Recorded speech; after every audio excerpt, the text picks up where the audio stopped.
সালামু আলাইকুম। Breaking news.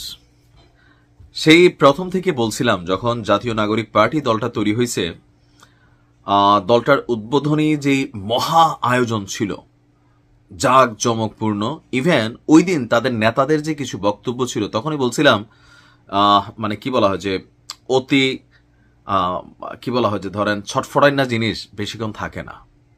এটা কিন্তু আবারও প্রমাণিত হলো।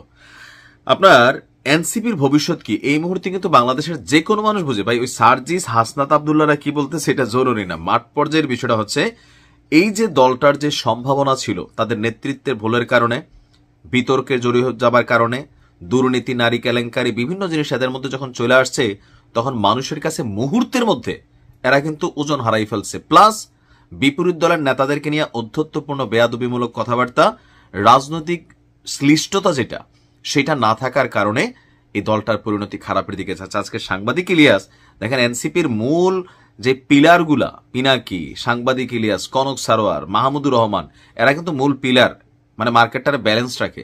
সেই পিলারগুলোই কিন্তু ধৈসা যাচ্ছে। আজকে সাংবাদিক ইলিয়াস দেখেন একটা বক্তব্য দিয়েছেন, গত 2 দিন যাবৎ নাহিদ ইসলাম, সার্জিস আলম তারা বলতেছেন যে অনেক উপদেষ্টারা সেফ এক্সিট নেওয়ার কথা ভাবছেন, তারা প্রতারণা করছেন, বিশ্বাসঘাতকতা করছেন।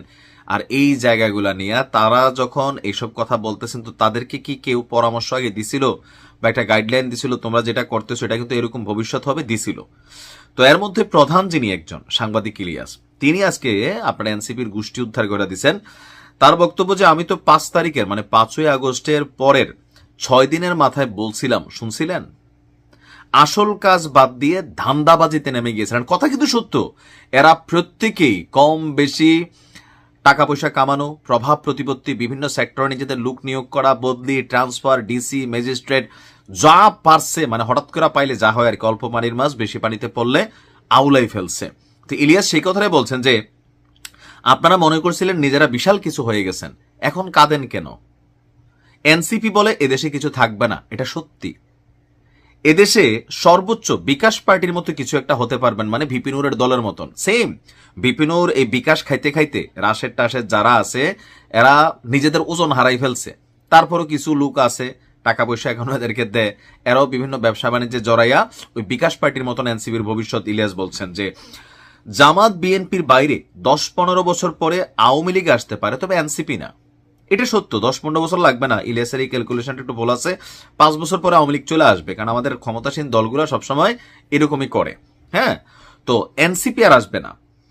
আর আপনারা কিছু টাকা কামিয়েছেন কিন্তু গ্রহণযোগ্যতা হারিয়েছেন, শতভাগ সত্যি কথা। ইউনুস সহ প্রতিটা উপদেষ্টা ধান্দাবাজি করছে। এখন সাংবাদিক ইলিয়াসের কাছে নিশ্চয় তথ্য আছে, বারবারই কিন্তু ইউনুস সাহেবের ধান্দাবাজির কথা বলতেছেন। সম্ভবত ওই যে নিজের ট্যাক্স মাফ করে নেওয়া, গ্রামীণ ব্যাংকের টেকনিক্যালি সরকারি, এই যে দেখেন ট্যাক্সের টাকা, এই যে আমাদের ইউনুস সাহেব বিদেশ ঘুরে আসছেন, সফর করেন, এগুলো কার টাকা? রাষ্ট্রের জনগণের ট্যাক্সের টাকা। তো তিনি কি নিজে ট্যাক্স দিচ্ছেন? তিনি তো ট্যাক্স দিচ্ছেন না তার প্রতিষ্ঠান থেকে, তাহলে কার টাকা খায়? আমাদেরটা, ওনারটা ওনার প্রতিষ্ঠানে যায় বা মাফ করা নিচ্ছেন। এগুলা কিন্তু আলোচনায় আসবে ভাই, টুডে টুমরো, মনে রাখেন। তো সাংবাদিক ইলিয়াস ওইটাই বলছেন, এবং সবাই বিদেশে টাকা পাচার করছে। আপনাদেরও কেউ কানাডা, কেউ তুর্কি, অস্ট্রেলিয়া, আমেরিকা, ইউরোপ, সেখানে টাকা জমিয়েছেন। অতএব শুধু উপদেষ্টারা না, আপনারাও সবাই সেফ এক্সিটের চিন্তা করেন।